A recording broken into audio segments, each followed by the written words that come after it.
Hey there, everybody. Editor Dan here. Real quick before the show starts, we did get affiliated with ExpressVPN just recently. We're not quite sponsored yet, but if you want to help the stream out or if you want to help the podcast out, go check out ExpressVPN/Nat1Fun, and that'll get you 3 months free if you sign up for the 12-month package. That's it, guys. Thank you so much. Enjoy the show.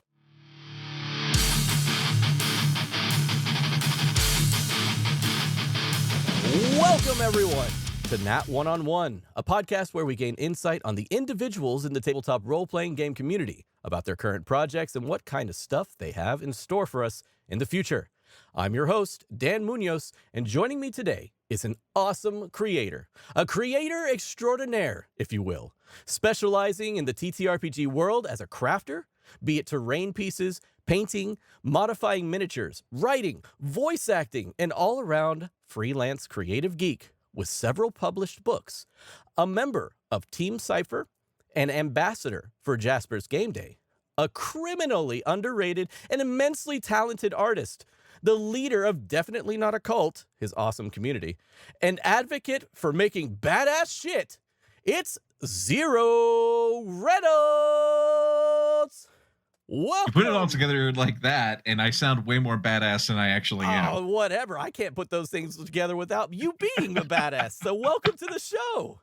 Thank you for having me. Yeah, absolutely. Hey, welcome everybody. Thank you guys for joining us in chat. And it's awesome to kind of finally get to talk to you, Xero. I've been following you on Twitter for a while now, and being part of the Dice Affiliate program for Die Hard Dice kind of introduced me to more of your shit, and it's awesome. It's great stuff. Well, thank you so much. I appreciate that. Yeah, I hope you had a good day today. I know you said you were kind busy. of busy day. Yes. A lot of plates spinning. I need more clones, but science and funding won't allow for that. So here I am. I love it.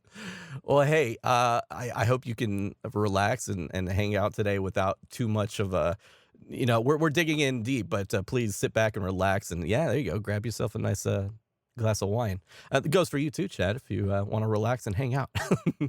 So guys, as you know, I like to start off these interviews where we get a little bit more personal. We get to know you, Xero, more as a person as opposed to what you do. So starting off the interview, I'd like to talk about, you've been a part, you've been at this for quite some time now. Over on your Twitch, it says for over 20 years. That you've been a part of the, not just TTRPG community, but like as a creator, as a gamer, or whatever it may be. Very much so, yeah. What was your first taste of nerddom as a kid? And by nerddom, I mean, what did you first make as like a, what was the first thing you kind of dove into? Was it video games? Was it like comic books? Was it manga reading? It was cartoons. Hands down. Yeah. I was a child of the 80s and 90s, meaning that I was one of the last generations that really got to experience the golden age of Saturday morning cartoons. And it just so happened that was also my introduction to anime, because there was an affiliate station that was showing things like Voltron and Robotech and things like that. That really just opened my eyes, and I cottoned on, and I'm like, that's cool. I want to know more about that. And then it was Star Wars. And then it was my first Lego sets. And then on and on and on, slowly building up not only my indulgence for all things geek, especially during that time, because let's face it, geek today, we're in a golden age of geekery, right? Mm-hmm. Oh, for sure. Back then, of course, made you a bit of a social pariah. So finding this shit was not only difficult, but indulging in it with other people was also far trickier, which kind of led me down the path of making my own stuff inspired by what wee little tyke me would see on the Saturday morning cartoons. And I don't care if this dates myself. There was a fucking time where I would be Saturday morning in front of the TV watching Captain and the Game Master and scarfing down the Zelda half of the official Nintendo cereal. So great. I love it. That's awesome. I mean, I can't really recall what like the major cartoon that kind of like influenced me today. It was like Mighty Max or something like that. Mighty Max. Do you remember Mighty Max? Yeah, Oh my not a god. lot of people don't remember Richard Mighty Mall, Max. Tim Curry as Skullmaster? Come Yeah. on. Okay, cool. I don't get very many people that know what the hell that is, so that's Oh, pretty hell cool. yeah. Awesome, awesome. So, I have to ask because like you said, you kinda got your start with cartoons and stuff like that. Do you have, like, a super nostalgic cartoon that you always, like, you Oh, always could go back and watch if you're thinking about it? there's one in particular. The animation does not hold up. The storytelling absolutely holds up today. And it was a little show called Exo Squad. I try to watch it once a year. It's on many streaming services. Um, Terribly outlandishly 90s in its design and its color choices and everything else, but the story is so damn mature that it still holds up to this day. Oh, that's great, that's great. I mean, I love the fact that you kind of can with cartoons, you can it's a whole gamut of, Oh yeah. like, reachability. You got kids, young age, all the way up to adults now. Like, especially nowadays with cartoons really just letting loose and being, like, free to do whatever they want because, they're not stuck to a commercial license where they have to, like, air on ABC or something like that. Yeah. So, I mean, honestly, it's been a great time for cartoons recently, especially, but back then, it's still kind of you can breach the generations by showing the old stuff to, like, kids nowadays. God. Sorry, someone in chat just referenced Mask, and I'm like, oh, I had one of those toys. I kind of remember the opening of the cartoon as well. Yep. Oh my I was god. raised by television. Hi, how are you? That's great. So, because you are a creative, and I'm not just saying that in the fashion of like you making stuff, I'm talking about you do a lot. You have done a lot. Where do you think you got your creative skills from? Did you have family that are also creative? Did you have friends? Did you have somebody you looked up to? Not particularly. Most of the stuff that I do these days is really just a holdover from being perpetually the new kid. Military brat, moved around a lot. I went to 5 different elementary schools, 4 different junior high schools, and then yeah, 3 different high schools. I moved around a lot. And because I had perpetual new kid syndrome, one of the things I would do very early on just to try to fit in and, not get my ass kicked by bullies was try to entertain others. And that meant that I was focusing on a lot on drawing and writing, um, the things that would bring me joy that also seemed to spark to other people, even if they don't weren't necessarily into the things I was in. Because if you're an awkward dude in junior high and you can draw a pretty badass dragon, it really doesn't matter if those other folks are into Dungeons and Dragons or not. They'll just be like, "Whoa, that's a really cool drawing," and then it kind of snowballed from there. And really, I would just find things along the way. Like I see someone doing something, and I think that is cool. How can I do that? And then I would figure out either how to teach myself to do that, or with the advent of the internet, I would slowly go down those rabbit holes of crafting and things like that Yeah. to discover for myself, how do I do this? Mhm. And that's really just where it came from. When you got started, kind of like looking and kind of emulating what other people were doing and stuff like that. I remember starting off by playing video games because Mhm. I was like a big video gamer when I was a kid. I remember picking up my Nintendo and then my Super Nintendo and stuff like that, Oh yeah. and really just diving into like the Mario and Sonic lore and stuff like that with my Sega. That was kind of my deal. But I started by playing a few games of D&D as a teenager, and that's Mhm. kind of how I dove into art and creativity and video games because when it came to D&D, I had to start thinking outside of the box because with video games it's like you take what they give you and that's the Yeah. information you get. But like Yeah. D&D they give you information and you have to give back. You have to give out your imagination and creativity to it. And that was the wildest thing for me when I got into my first tabletop game. I was like 11 years old. It was years after that before I even put two and two together with holy shit, all the other creative stuff I do can also be applied to this. And otherwise, it was just the thing I looked forward to wherever I happened to live if I could find a D&D group every Friday or Saturday night. And it didn't even click that, oh, I could draw my characters or I could create monsters or blah, blah, blah, blah, blah, on and on.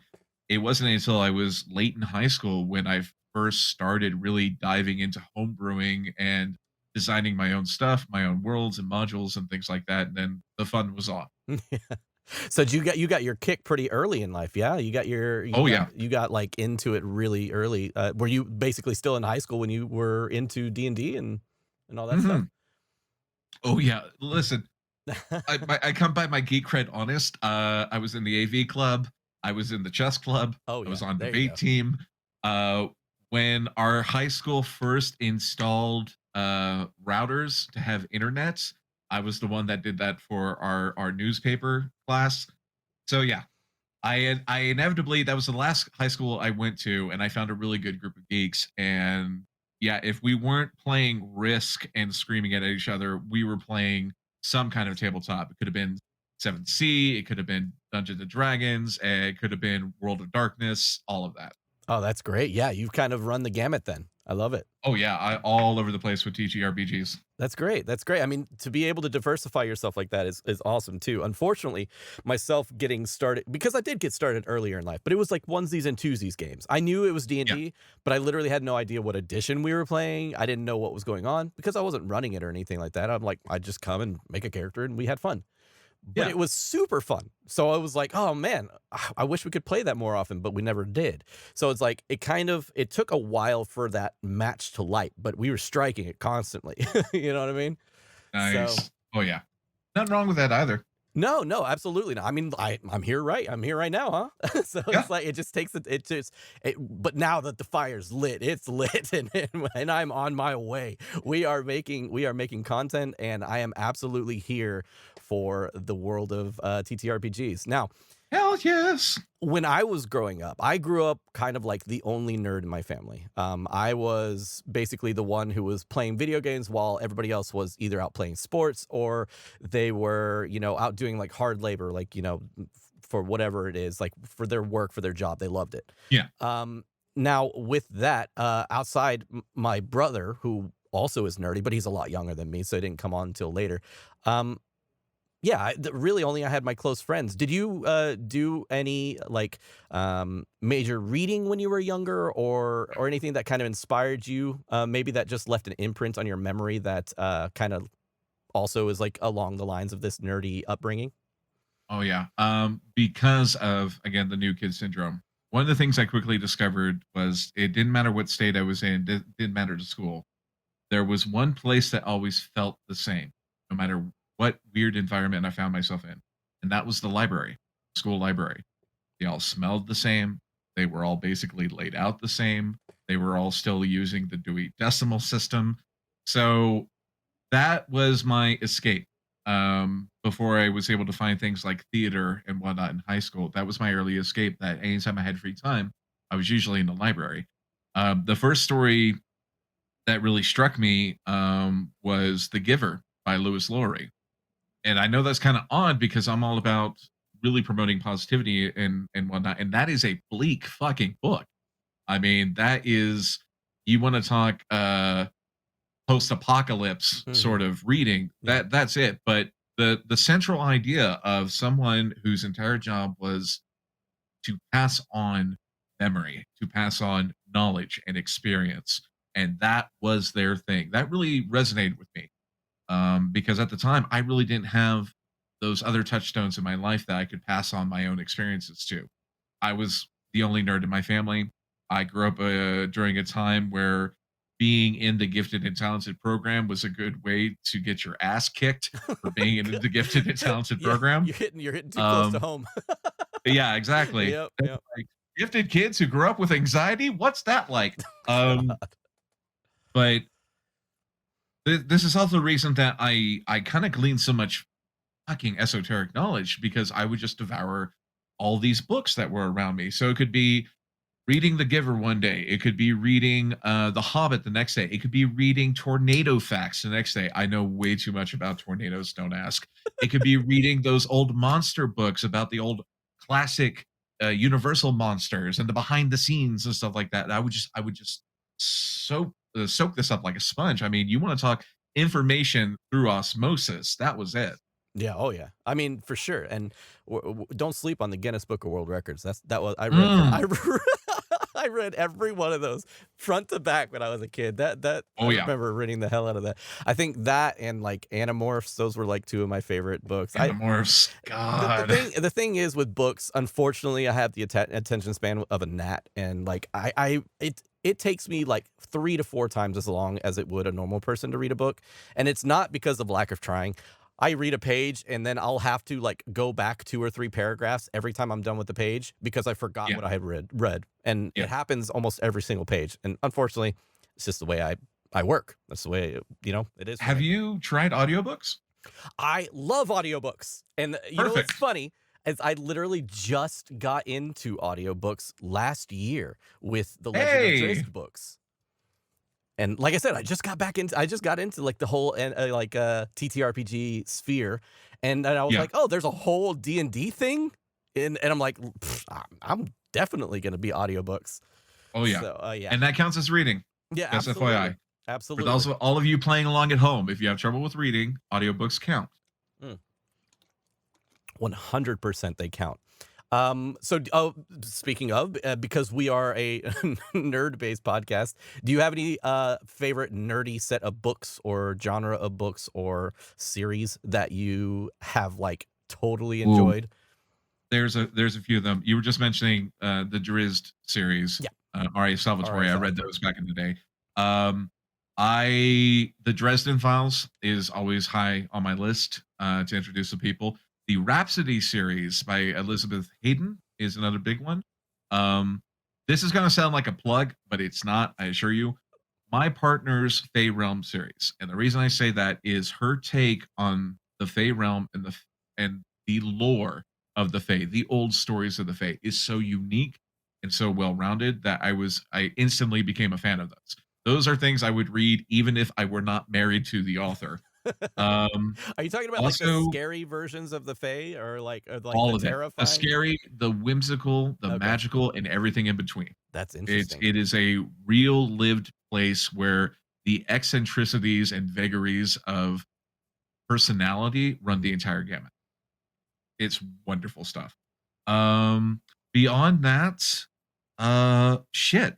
There are a few one-off books that I really like. The one that comes to mind first and foremost was there was a novelization of the story of Rapture from BioShock. I cannot remember the author's name for the life of me, but that was I don't like video game books by and large. That one was so well done that I've read it multiple times since. But Interesting. those are the big ones, yeah.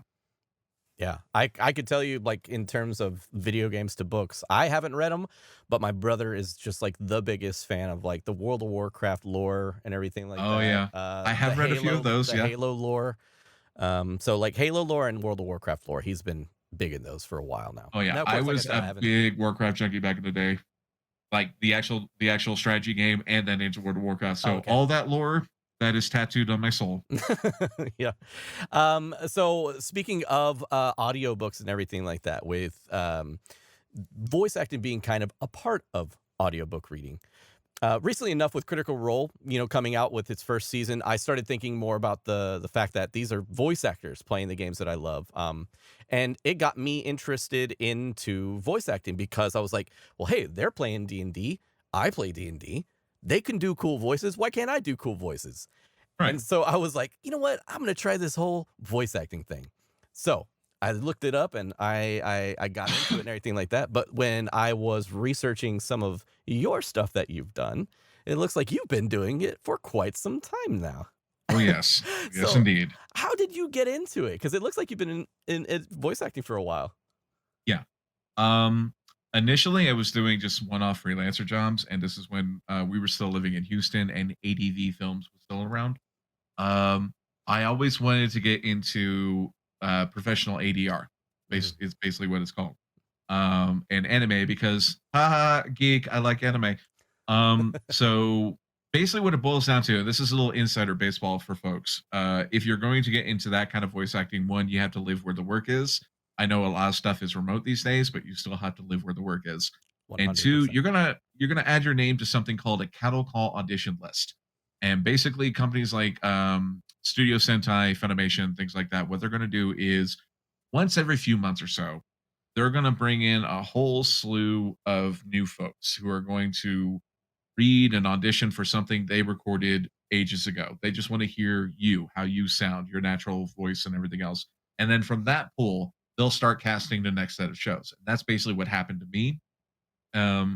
Was Ironically enough, my friend Kyle Abear from Dragon Ball Z had been coming through town to audition at ADV, and I said, "You can stay at our place." And he was like, "Don't you have an audition with ADV?" And I was like, "I don't know." He's like, "Go ahead and contact me." Yeah, sure. So I contacted them. They're like, "Oh, your name just came up on the list. So you want to come in with Kyle tomorrow?" I'm like, "Yes, please." So from there, the fun was on, and getting cast when I wasn't getting cast for actual credited roles and whatnot, I was always going in for Walla. So that's your crowd noises, background death screams, monster noises, things like that. I give good death. I'm told I give excellent death. Yeah, I mean, for sure. I mean, I can do a badass soldier bee. Mhm. You know what I mean? Ain't nobody does a medic 4 like me, honey. I love it. I love it. Yeah, side characters for life. Yeah, I mean, it's awesome. I looked it up, and you did a lot of anime voice acting, and that's kind of where you got your start, I assume, in it. Do Yeah. you have a favorite anime series that you not that you've been a part of just yet, but do you have a favorite anime Oh, in series general? you like in general? Oh, that's my absolute all-time favorite anime series of all time is Last Exile. If you're not familiar with Last Exile, it is a gorgeous, almost diesel punk world with airship battles effectively and a lot of intrigue and a lot of heart and really amazing characters. That's another one I try to watch at least once a year. That's great. I mean, I couldn't have asked for more if if you didn't say something that had airships in it because Mhm. like it is just so your aesthetic. I mean, I love it. I love it. So with that, do you have a favorite role that you actually did play a part in? Yeah, for the anime Gantz, which if you've never watched Gantz, spoiler warning or content warning, it's a lot. It's a very messed up show, and it is very bloody. And that's saying something for an anime.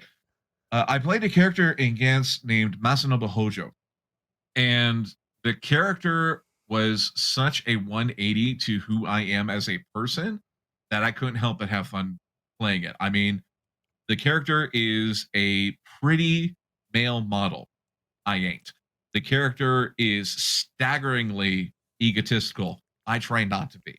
The character thinks themselves a badass. I'm harmless.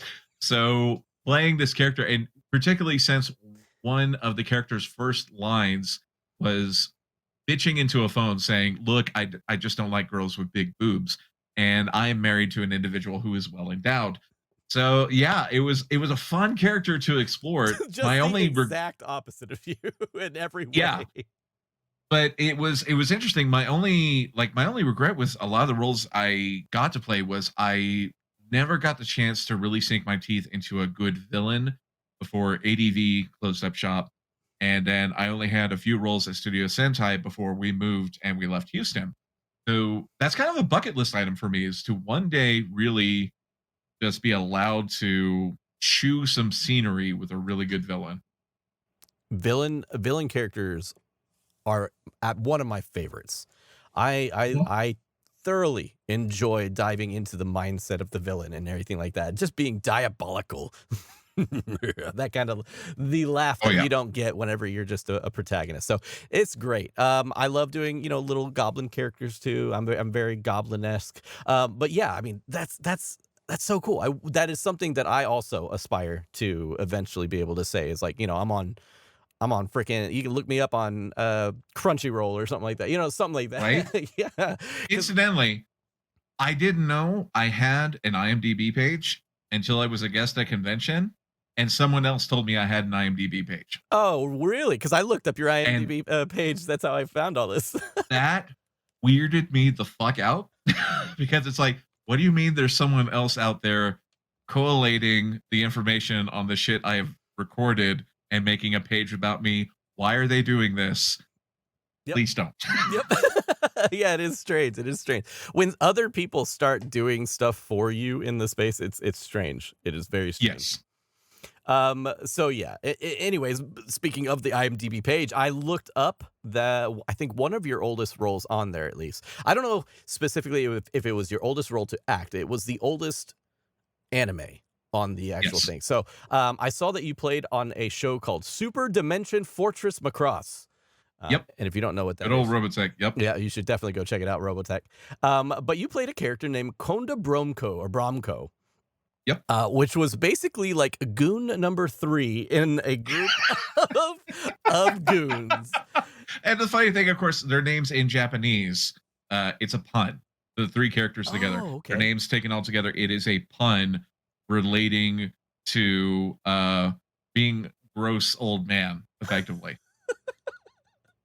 So don't think that I didn't do a deep dive on the actual episodes that you voiced and go back to find your voice in those episodes. You should check them out. They're hilarious, and not hilarious in a bad voice acting type of way, but hilarious in the writing of an anime in the 80s style. Oh yeah. It was very funny. Yeah. But you seem much younger in there. Your voice was much younger. How old were you when you actually landed the roles? So the funny thing about that was the redub of the original English dub Right. of Super Dimensional Fortress Macross. I was 25, I think at the time. It was like 25 or thereabouts, because it got released in 2006, if memory serves. That was right in the midst of me starting stuff with Gantz Mm-hmm. and then doing some Walla. And I think it was around that time that I had my brief stint in Elfenlied, if I remember correctly. It's kind of a blur. The funny thing is, my wife remembers these things a lot better than I do. I was like, I went into booth, I made with the noises, they gave me a check, I went home. I love it. I love that. I love the fact that, again, it's more along the lines of sometimes you're okay with, like being an absolute fanboy of your own work because you enjoy the actual anime that you're in. I've done that several times where it's like I thoroughly enjoy the project enough to where I actually want to pay attention to what is going on. I'm like super Right. invested in my character and everything like that. And then there's other times where it's like, yeah, I'll do the voice and then I'll see you later. You can call me again if you have work for me, but that kind of That actually used to drive my partner Catherine to distraction and annoyance, because we would always get copies of the shows that we were in that we could add to our collection. I had the habit of, anytime I knew my part was coming up, I'd want to fast forward because I don't want to hear me.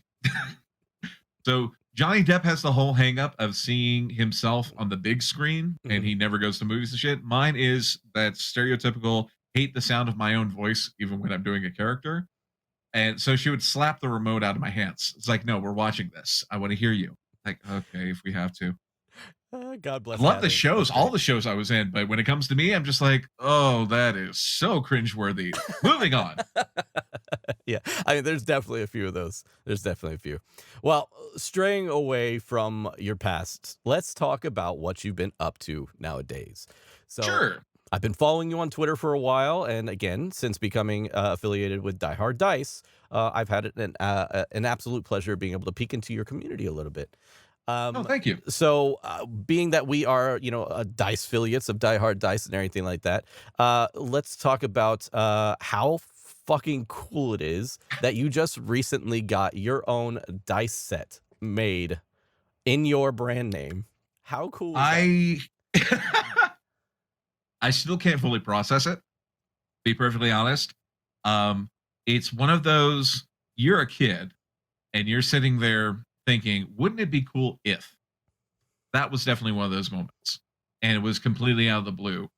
And the response to it was really overwhelming to me, but it still blows my mind. Like, I can reach over here and I've got my dice box that has my dice in them, not the ones I own, the ones that were made for me and the community. And I still can't wrap my head around it because, again, I'm a geek that tries to make cool shit. So the idea that I have dice inspired by me is still surreal. It's so cool. I love me some absurdity, but that shit is next level absurd. I'm totally right there with you in the fact that like it is an absolute honor to be able to say that again, other people think of you highly enough to be like, hey, let's do this thing together. And I want to share this like ability to do so with you. Yeah. You know, and it's just, it's been, I'll tell you what, Diana has been an absolute godsend to us, because she is the dice affiliate manager basically for Die Hard Dice. And she has been absolutely acing it with, one, communication, but two, really truly getting involved and understanding like what we want as a community of creators and everything like that. And she has just been so helpful and everything. So shout out to Diana. Thank you so much for everything you do. We love the Diana. She's a powerhouse. So that being that, your community, speaking of them, how was it that your community started calling themselves a cult? I have no fucking idea. Look, every time I join your chat, it's like I can kind of track the progression, because there was a bit there where I was being accused of being a vampire lord for whatever reason, and they were really delighted at my, protesting against being called a vampire lord. And then of course he doth protest too much. Every time it would come up, it's like, it's not a fucking cult. It grew to the obscene place where during a charity stream on another channel, someone donated money to specifically saddle me with the title of cult leader. So I don't get a say.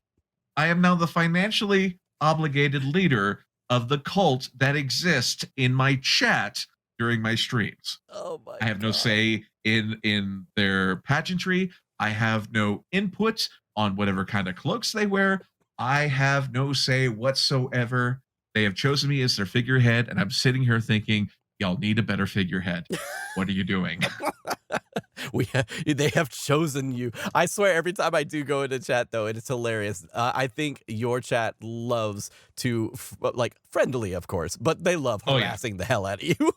Oh, they do. They do. I love it. It's definitely all in good fun, but I'm genuinely confused. Like, what you're seeing on stream is not a fucking affectation. I'm genuinely gobsmacked and confused about what happens around me, especially when I'm like, hi, I showed up today with these paints and some foam, and we're going to make a bunch of rocks. And then the chaos hits. And I'm still sitting there going, isn't this a nice rock? Please, someone pay attention to the rock. Nope, chaos. But I mean, that is so cool, because you don't see that a lot in communities. And I will be you don't. I'll be the first to say there are definitely tags you can put on different communities. You go to a community and there's 1,000 people watching and 2 people talking. You can go to a community that has 100 people watching and there's like 12 people active and they're really nice and kind and stuff like that. You go to another community and it's just a bunch of trolls. Everybody's trolling. Everybody's a big troll. And then there's communities like mine where I have like some of the kindest and most amazing people. I have maybe like 12 people in chat and 12 people are talking. And then we have chats like yours that have just a lovely, lovely group of individuals who love to harass the shit out of the streamer, but in a loving, like familial way, basically. I think the phrase they use most often is aggressive kindness. Aggressive kindness. And that is great. Very apt for my community. That's great. But it's a loving aggressiveness. Oh yes. And that's what I don't know what I did to deserve it. Hence my confusion. But as much as they like to hashtag Xero is great, my whole thing is like, I may have made the stream, y'all make the community. It's like I set up the space, y'all fill it.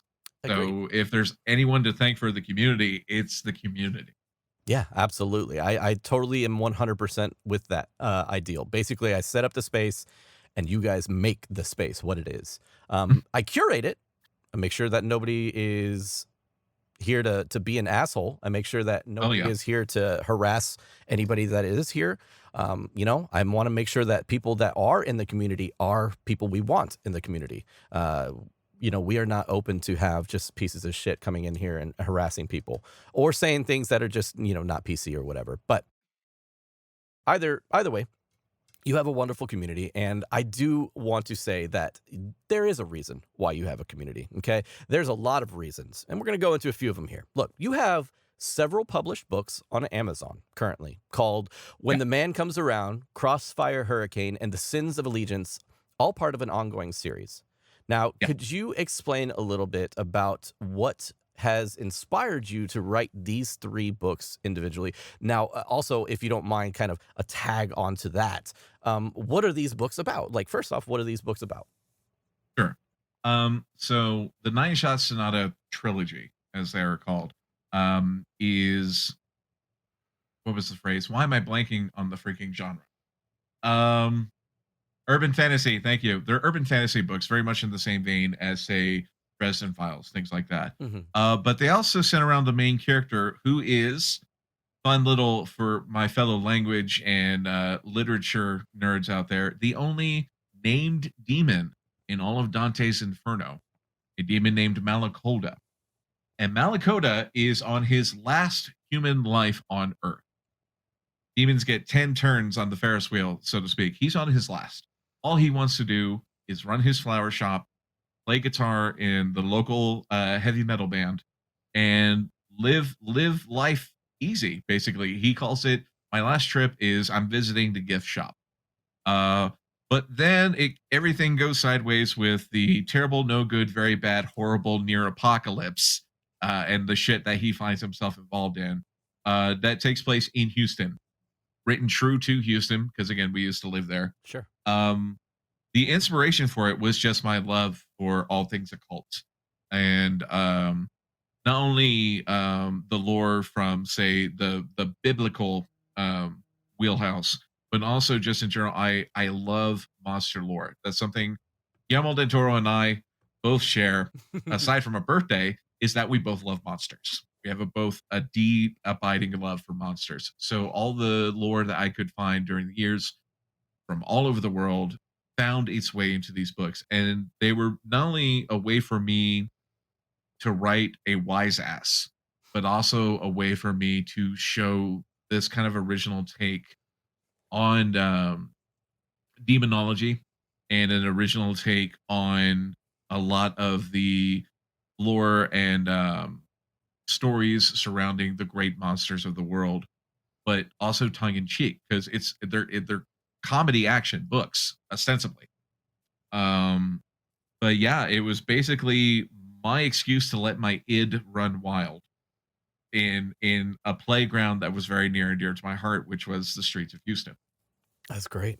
I mean, excuse me, I haven't had a chance to read them myself, but they are definitely on the upcoming list of things. Like I said, I have issues with reading No books worries. physically, No but worries. I would love to kind of get into it because, again, I enjoy one supporting people in our community, but I also love to, kind of dive into what other people are interested in, and that seems very, very cool. And again, your passion comes through in the things you do, and I feel that with that, that leads to a good writer a lot of times. Um, Thank you. yeah, absolutely. So, what actually inspired you to start writing these things? Is it just like you just had an idea that was bubbling up, and you're just like, I have to get it on paper? Well, in Nine Shot Sonata's case, that actually started as a webcomic. I used to do webcomics back in the day. My first webcomic was a story called Sword Waltzer, and then I went to Nine Shot Sonata. Um, it was basically a matter of, I still want to tell these stories. I don't have the time or the wherewithal or the money to keep drawing all this sequential art, so I'm just going to write it. And I did, and I mean, I was always writing short stories and things like that up until that point. And the first novel I ever wrote was in 2013, and that was The Rime of the Golden Aegis, which is no longer available, but it was my steampunk fantasy book. Um, I think, and this is going to sound like terribly fucking pretentious, but it's the only way I can phrase it. I love writing because it's magic. Writing is literally manipulating the reader's agency without them knowing it, but them giving you full permission to. And the idea that through shared language, shared experiences, and just um, understanding phonics, the idea that I can put something that is so clear in my head into the mind of another person who I will never meet, who I'll never talk to, but they are seeing exactly what I want them to see, the shit that's in my head. That's potent. That is sorcery, and no fucking mistake. That is something that thrills me every single time someone reads one of my short stories, if they read one of my books, if they play one of my games. Just the idea that there was something in my head that they found value in and that they are now experiencing. Now we have that shared connection. And I think that's amazing. It's magical and it's beautiful. But it was also, again, the whole new kid syndrome. I used to write stories when I was a kid. I used to make up worlds. I didn't have a lot of friends, so I had a lot of time playing with my little cheap action figures and making up scenarios and through lines and storylines that they would experience. And it just kind of developed from there. And it was such a part of me by the time that I decided things that I want to do that I just kept on with it. Like I just recently relaunched once a month I'm going to be giving the supporters another short story based on whatever genre they vote on for that month. Ooh, Why? wow, Because that's I miss cool. writing. Yeah, That's I cool. miss writing. I want to get back to it. So that's what we're doing. That's a neat little incentive thing. I love that. That's very cool. Um, Thank you. man, yeah, because I mean that's super original. I have not heard anybody else like, hey, give me a topic and I'll write a whole short story on it. Like, Oh, I love that shit. monthly. It's just like kind of flexing your creative muscle, your writing muscles. You know what I'm saying? And keeping them fresh. That's very neat. I like that, and I hope that really turns out well. So from voice acting to writing to crafting, you pretty much do it all. I started getting into DM crafting, dungeon master crafting for my home games a few years back before the pandemic, and was pretty much able to kick out a bunch of cool shit because of YouTube and people like Black Magic Craft, Oh Nerdforge, yeah. Wylock's Army, and more stuff. Now, of course, this was before I met you, because I also follow you now, and I get to hang out and see what kind of cool shit you make. Oh, thank you. When did you first get into crafting your own stuff? You said you had stuff going on in high school. What were you doing Oh then yeah. at that point? Um, just in general, this is a fun story. Have you ever seen in a grocery store when they have those bundles of twist ties that you can just take a few to wrap up your Oh, stuff? yeah. Mhm. I used to take those home and make stuff. I grew up poor, so I would make toys, and that was my first real foray into crafting. And then when things kind of improved a little bit, then it was Legos and whatnot. And as far as crafting specifically for tabletop, it was around the same time that I was doing stuff like uh makeup effects and cosplay props for friends, and then got hooked up with doing effects and scare design for haunted houses. And then from there it was just a my friends were painting minis all the time. They were very into Warhammer. They kept trying to get me into Warhammer just so I would paint minis for them. Um, it just kind of ballooned from there. The first time I really started messing with XPS foam, got my hands on XPS foam, that was 2018. 2018. Okay. But I was already doing sculpture and leatherworking and EVA foam crafting and stuff like that. So it was more of a natural progression for me. And then ever since then, I've just been, yes, more please, all the stuff. I want to make all the stuff and try out all the things. No, and it comes to tell right now as I look into your background and we can see the lab behind you. Oh yeah. So I have my wall of stuff I have made at least recently behind me. you have a great looking workspace, and you just recently posted it on Twitter. You guys check him out. He has like a whole like a video. Oh, on your TikTok, as a matter of fact. Yeah, Uh, TikTok. yeah, so we'll go ahead and shout that out as well. So is there anything right now, or not? I guess not right now, but is there anything about crafting that you enjoy most? Like, what is it about crafting? Because there's a thing about stuff all the time. There's a thing about writing that you can call on, but is there a thing about crafting that you enjoy the most per se? It's another way to tell a story.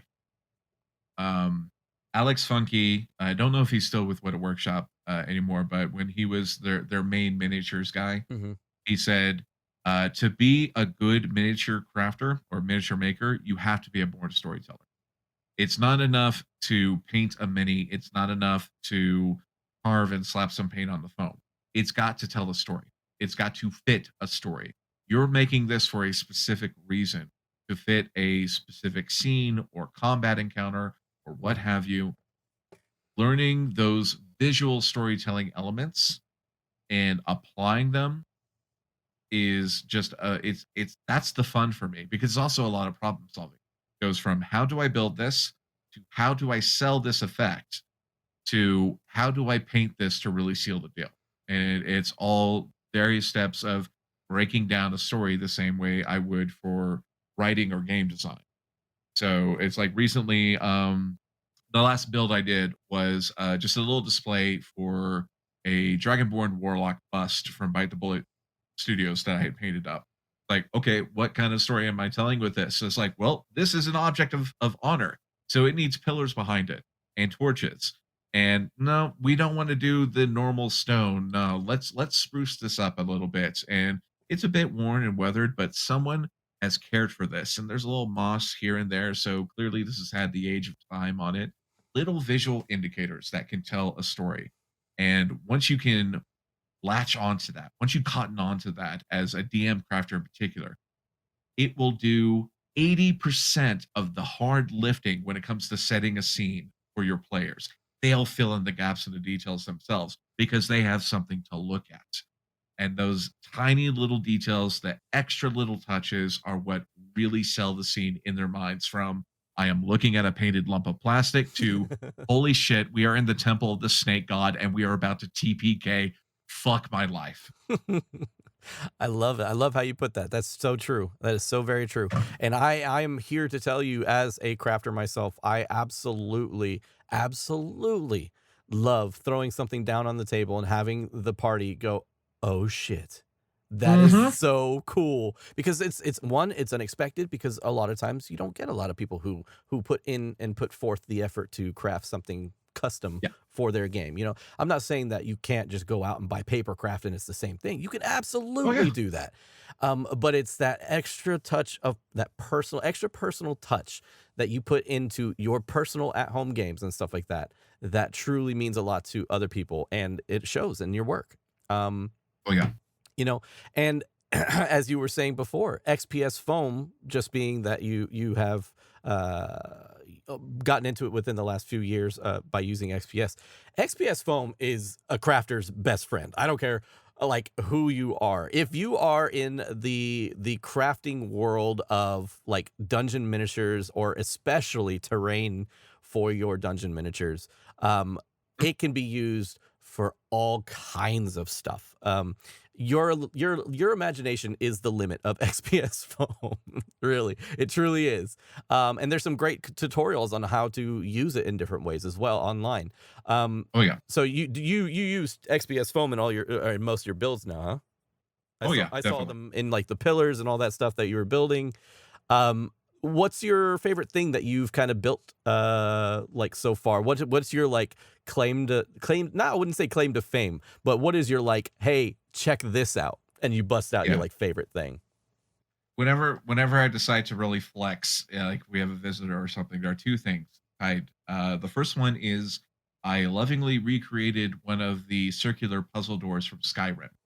Ooh. Uh, the second one was I built a scale full witch's hut for my partner Catherine, that has roof, poured resin windows, lights interior, flickering lights for fire, light interior, wrapped around with heavy tree limbs and roots and flowers and a staircase going up, the whole 9 yards. Oh, let's Oh, see it. here it is. Let's see Hey, it. check that out.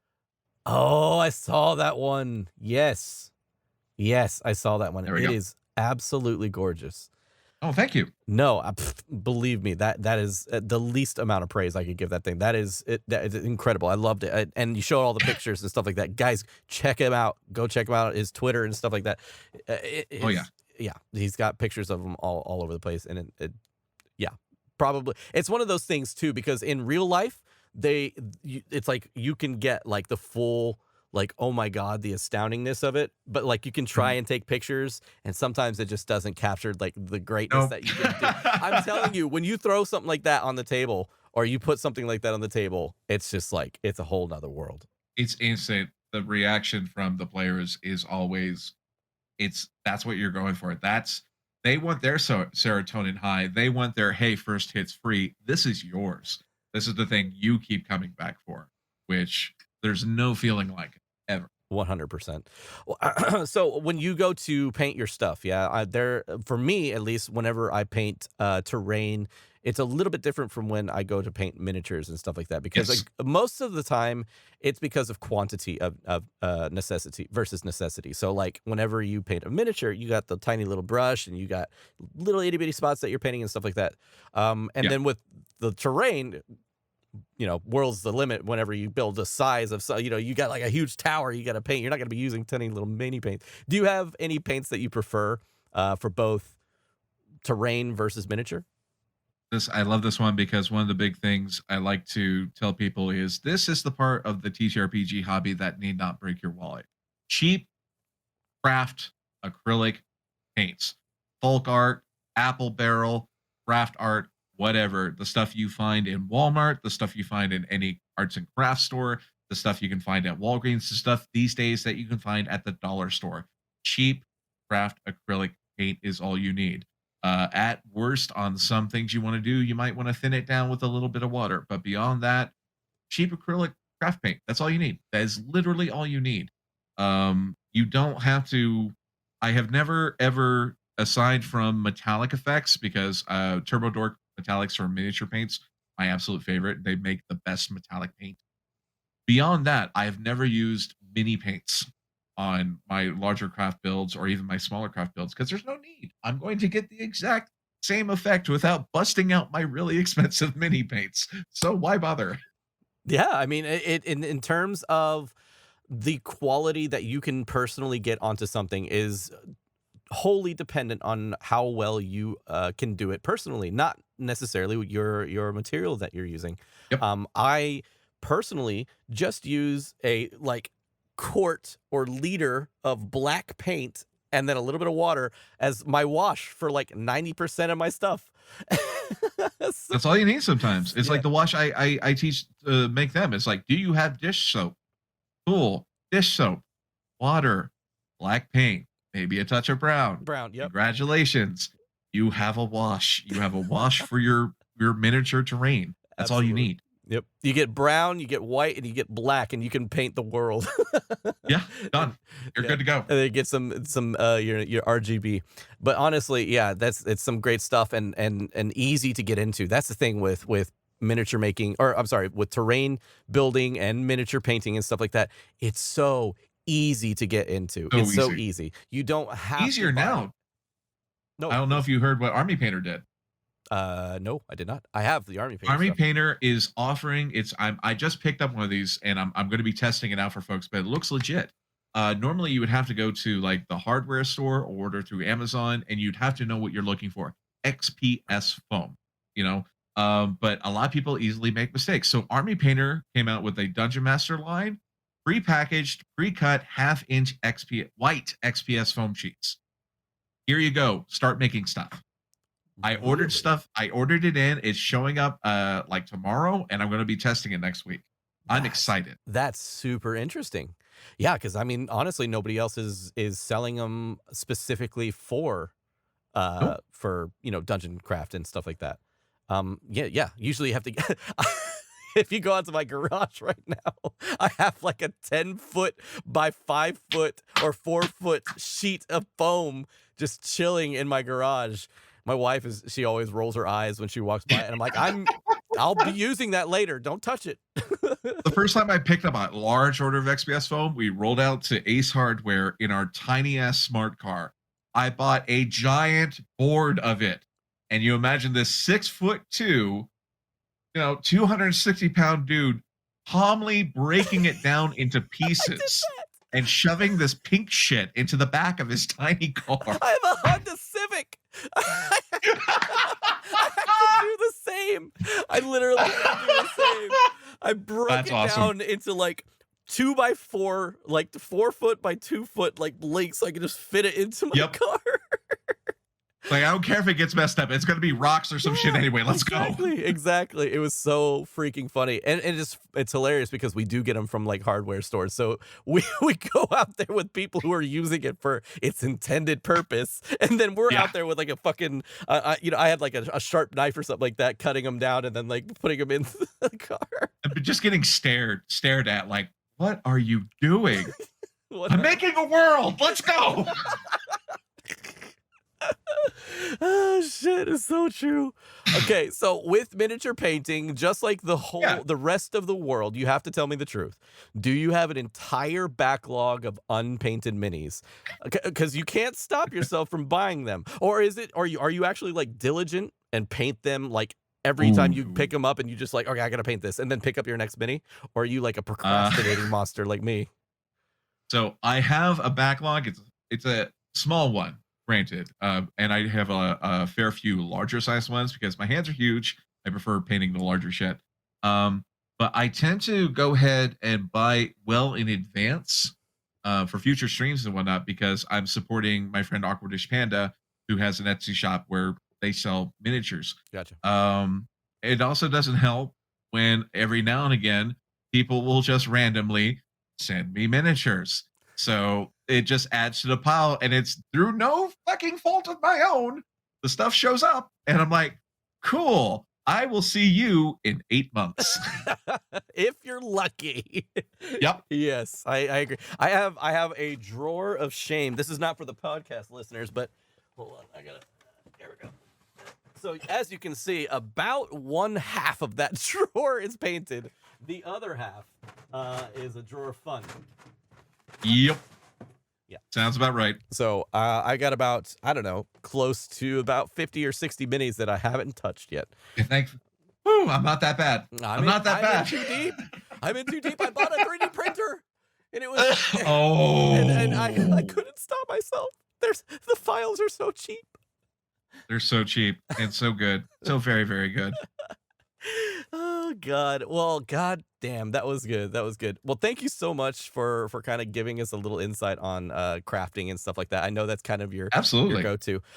Before we go into kind of like the Q&A and everything like that, I'd like to talk a little bit about your shop that you have. I know I didn't put that on the sheet or anything like that, but I'd love to talk to you about your artwork that you do. Okay. It's a bit of a thing that I don't see very often. You are putting out a ton of content when it comes to this stuff. I feel like I see a new piece of art come out like once a week or at least once every other week. And that's why I try to shoot impressive. That is super impressive. Let's talk about your shop. Now, your shop is located where? Where can we find your shop? Threadless. 1 second. I'm pulling up the link now. I can't remember the whole link off my head. Xerjester.threadless.com. Perfect. So that's my shop. You have made some incredible, just some awesome designs, and like in not only in awesome designs, but designs that are wearable. It doesn't say like, fuck your dungeon master on it or something like that, or, something goofy or something that makes it to where it's like, I probably won't wear that outside. Also, you don't make it like ultra brand specific to where I did see one that was like, Xerjester's like your logo, but everything else is so able to be worn out and like, kindness is a free action, chaotic stressed. So it adds humor to the already awesome shirt. So I just wanted to shout out your shop because I'm an absolute fanboy of everything you've created recently. Like not recently. Oh, thank you. So anyways, you can see on the screen there some stuff that he's made just recently. But yeah, I mean, wow, you have the talent, man. That is some impressive artwork. How long have you been drawing? You've been drawing since you were a kid? Since I was a kid, and I've been in either doing freelance illustration work or graphic design for the past 22 years. 22 years. That'll fucking do it. Yeah. 22 years under your belt. The big design ethos for that, why they look the way they do, is I have a simple rule. I won't put anything in the shop I won't wear. That's basically what it comes down to. I will not put anything in the shop that I will not gladly wear outside. Sure. So basically what you're seeing is like, yeah, you're seeing my design work, but you're also just seeing it's like, this is kind of my wish Yeah, list for shirts I want. you're just seeing Zero's wish list. You're just That's it. you're seeing his wardrobe. It's like, I would love to have this as a shirt. So fuck it. I'm going to make it.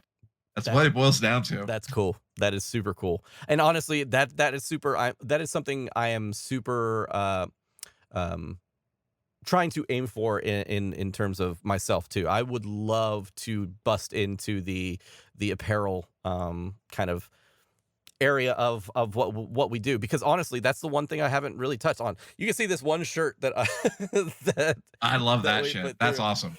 But anyways, other than that, like we don't really have anything. So honestly, I would Do it. love to, I would, yeah, I might need to pick your brain a little bit later about how to go Yeah, about sure. setting that up, but I would love to do that. Anyways, yeah, let's go ahead and first off, let me thank you for joining us today. And let's take a moment for you to talk about what you have going on in the near future. So, do you have stuff that you have currently going on or in the near future that you want to kind of shout out or talk about? Yeah, sure. Aside from the adventure I just released on DM's Guild, which is called Soiree, a Waterdeep Tale, it is a pure RP adventure. In point of fact, if you get into combat, hey, you just fucked yourself. You just lost. I've got another adventure that I'm going to be dropping there in a couple subclasses fairly soon. My first one shot for charity supporting Jasper's Game Day is going to be hopefully, we don't have a hard date for it, but hopefully in March. And that is going to be an original one shot set in the Witchlight Carnival from the Wild Beyond the Witchlight that I am calling the Wandering Winter at Witchlight. And I'm actually going to be approaching the guest players that I would like to be on it here over the next few days. Oh, excellent. That's awesome. Yeah. So you have a Witchlight thing going on. Is it based directly off of or is it like a kind of like a? It takes place in that setting. So in the Wild Beyond Witchlight, of course, you have the carnival, then you have the demi-fae realm that lies beyond it of hither, thither, and dawn. Right. This takes place at the carnival. It's a completely original story. It'll have a lot of the same NPCs that you find at the carnival, but what happens is going to be 100% original. And then what I'll probably do after the fact, because you have to write differently for a streamed one shot than you can for just anyone playing the one shot. What you'll see on stream is going to be the truncated version, and then I will fill in the gaps, and then I will go ahead and publish that and release that to DM's Guild. That one will just take me a little bit longer because I'm a producer of one. I do all the art, all the writing, all the layouts. It's just little old me, so please be patient, be kind. I'll get to it as fast as I can. Yeah, I know that life. I know that life. Yeah, I mean, trying to like curate a community by myself and do everything by myself, and I'm looking forward to the day that I can actually make the funds to pay somebody to help. So, I hear that. and of course I don't hear that. and that's the thing too, is it's tough for me to accept help because people are so kind. A lot of times they'll be, I'll help you for free, and I'm like, fuck no, you won't. You will help me and I will pay you, and I will find a way to pay same you. way. So It's the first one shot I was able to stream, which was off my adventure for Halls of the Toy Maker. The biggest thing is I had a lot of people saying, even the players I approached, saying, "We'll do it for free," and I'm like, "No, fuck that noise. You're getting paid. If I was doing this for charity, different story. right. This is for my stream. Y'all are helping me. You're giving me your time, your energy, your talent. You're gonna get fucking paid. Period. End of." That's how I define it too. So I totally hear that. Time and talent. Yeah. Because honestly, you are taking up like several hours of someone's possible schedule that they could get paid somewhere else. So, that's exactly how I explain it too. So, I'm right there with you. That sounds like a great lineup of stuff that you got coming out. So with that, let's see. Does chat have any questions that you guys would like to ask? It is about time for the Q&A section of Nat 1-on-1. So if you have any questions that you would like to ask either Xero or myself about what we talked about today, please, now is the time. I Ask want. Dan. Dan's infinitely more interesting. Don't mind Oh, me. I'm just gonna what sit over the here chilling fuck out. ever. It's Dan's space. Ask Dan all the things. Don't ask. Probing questions, deep dives into his psyche. This is your chance to criminally Cut the VOD. profile Cut the VOD. Dan. Do it. No, no, no, absolutely not. No, if you have some questions or anything like that, Dan, do you chew? Dan, do you chew? Dan? You know what? I think I chewed earlier today on your stream. Matter of fact, You did. You did. You were part of the chew. So, care to explain what chew is? So the chew is what the hype train is lovingly referred to in my channel. And my chat is all about, so I have my basic bars that show this is how much I need to make during stream to do the next stream. Right. Basically. They lovingly fill those bars, but then they delight in not stopping and keeping the chew going. And the alerts are so loud to me that they startle me sometimes. Oh, for sure. And they delight in that. So it's just this constant cycle of they're supporting me, but at the same time, it's dance monkey dance. Let's push the button and see how badly we can shock him. I mean, I'm not here to call out anybody, but your wife also is very The inciting. cackle. The cackle. She is. Oh yes, she is. She'll be the first one to start off the chant, or yeah. She delights because it confuses me. It's basically what it boils down to. I love So it. we are celebrating our 20th wedding anniversary this December, right? Congratulations. That is a Thank huge you. accomplishment. We are each other's best friends, but we are also each other's worst trolls every fucking time. Like sometimes it is merciless. So whenever she gets a chance to do that stuff and really confuse me and see me flustered, she is all over it. Oh, 100%. I am right there with you when it comes Catherine to... is not, I see chat. Catherine is not fucking innocent. I am right there with you when it comes to chat has broken me several times with their kindness. And because here's the deal. I'm not a streamer making millions of dollars where somebody donates $100 and they're just like, thanks. And they just keep going and playing and stuff like that. Somebody will donate $5 and I'm like, holy shit, dude, you totally didn't have to do that, blah, blah, blah, blah, blah. And then they just go off. And I'm like, what are you doing? Like someone drops 5 subs on me and my brain just stops. Yeah. Does not compute. Blue screen. Zero EXE has stopped working. I'm happy to meet somebody else with the same mentality as me when it comes to that kind of stuff. We do have a question. It says, what do you suggest for complete noobs to get into mini painting? The fear of shaking hands and unsteady painting on so many tiny pieces. I have a similar issue with, I have a slight tremor in my main hand. I ambidextrous technically, but this is the hand I paint with. So there are plenty of tutorials on YouTube in particular for just this issue. There's everything from how to hold a proper posture to things like the rubber band trick. But if you're trying these things out and you're still concerned, one, buy cheap minis. Stuff that if it works out, fantastic, you got a cool thing. If not, hey, you didn't spend a lot of money. Two, before you get into mini paints, and a lot of them can be expensive, unfortunately. Try out a few simple minis or even larger minis with just acrylic craft paints that have been watered down slightly. Then once you can get more confidence in your physicality and just being able to sit calmly and paint something for, hours on end, if you so desire, then you can start looking into things like the various techniques, zenithal priming, glazing, feathering, pointillism, underpainting, all that stuff. But first and foremost, just get yourself comfortable holding the mini, painting it, be willing to make mistakes because any mini's paint can be stripped off and you can reprime it and paint it again. That's the beautiful thing.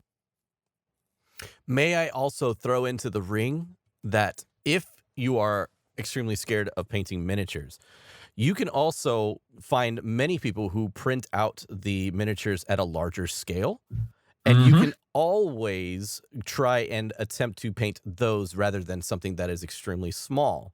And that is also a nice way to say, like, this is what my character looks like, and then you could throw some just random miniature like on the table to represent them, kind of thing. Yep. That's Absolutely. also another way to go about it. Okay, we have another question. It says, Xerjester, What TTRPG are you most looking forward to trying out? Ooh, like for the first time or stuff that's about to drop? Let's go. Let's go with this year. This year. If you were going to be able to play a TTRPG that you've been looking forward to, which one would it be? That's a tough one. I can tell you, I'm really, really, really, really, really, really, really, really looking forward towards when Critical Role's Call of the Netherdeep drops. Ooh. I know Tal'Dorei Reborn just dropped. I desperately want it. I cannot have it, and it infuriates me. Call of the Netherdeep is big on my radar right now.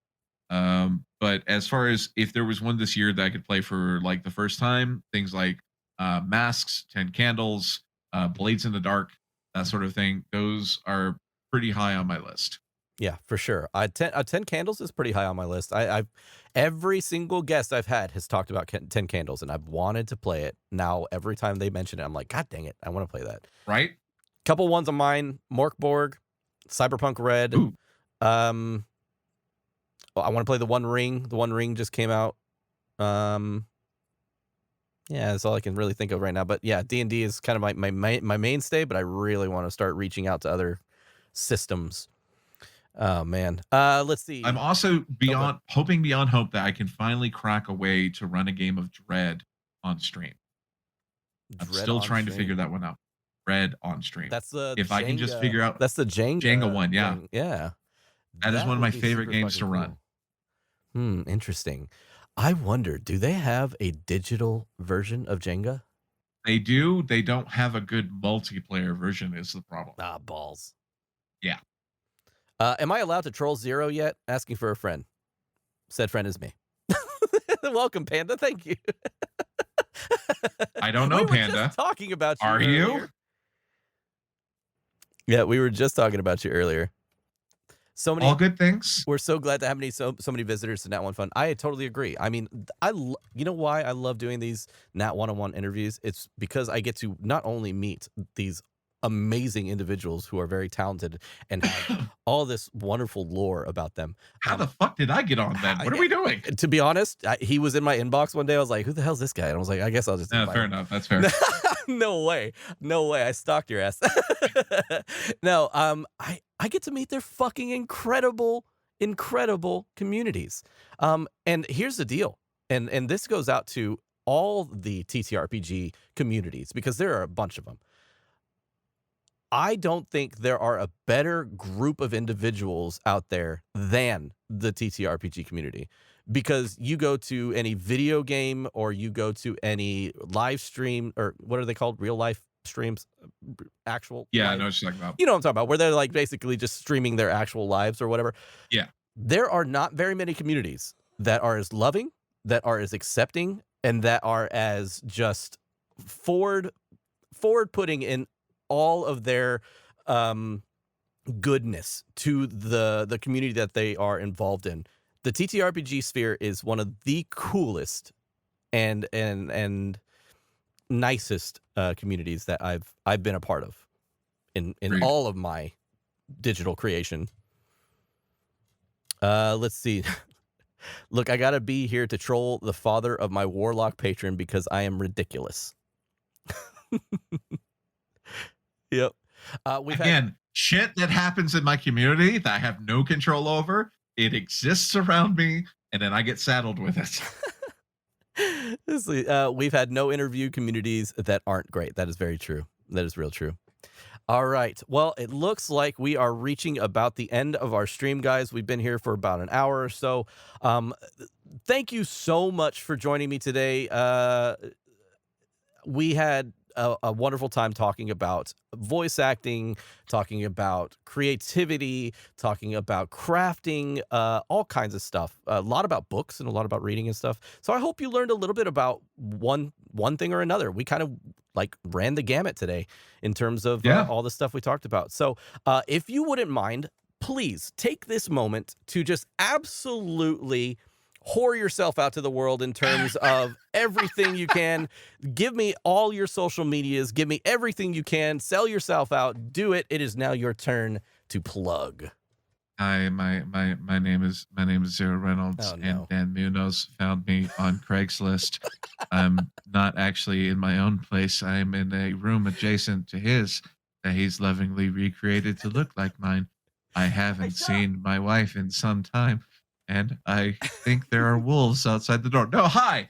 My name is Xero Reynolds, aka Xerjester. I'm your friendly local neighborhood artificer. I'm an author, an artist, a maker, a TTRPG content creator.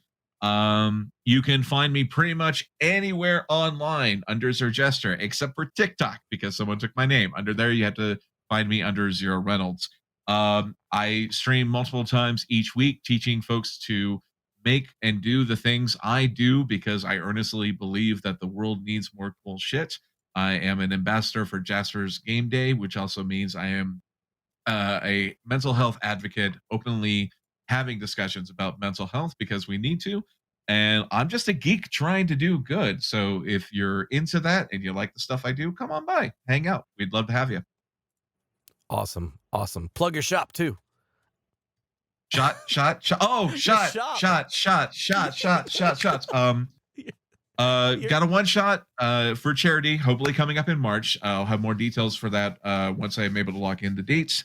That is going to be called The Wandering Winter at Witchlight. Takes place in the Witchlight Carnival from Wild Beyond the Witchlight. And yeah, I've got some other goodies that are shortly coming out on DM's Guild, so be on the lookout for those. And on DM's Guild, just look for Xero Reynolds and you'll find my stuff. awesome. And your threadless, yeah? My thread list, which is Which we know. Xerjester. Looking it up. Shush. Xerjester.threadless.com. It's Xerjester's warehouse. Threadless warehouse. Don't you dare think that that link won't be in the description below. You guys. All right.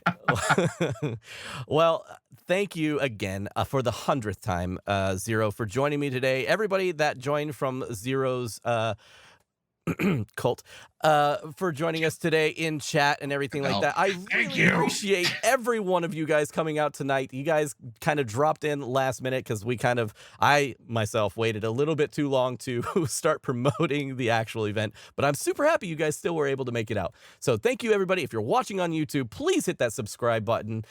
You will be notified when we have another one of these, or maybe whenever I put up a live play or something like that. Go check out runningfeywild.com, a new show that's going to be coming up at the end of this month. Hell, it's actually 6 days from now. So, oh shit, yeah, big day coming up. So check us out here in about 6 days. Other than that, guys, thank you again. And you know, I will sign this off as I sign everything else off. Thank you very much for being here. Keep being your best self, and we'll see you on the next one. Bye, everybody.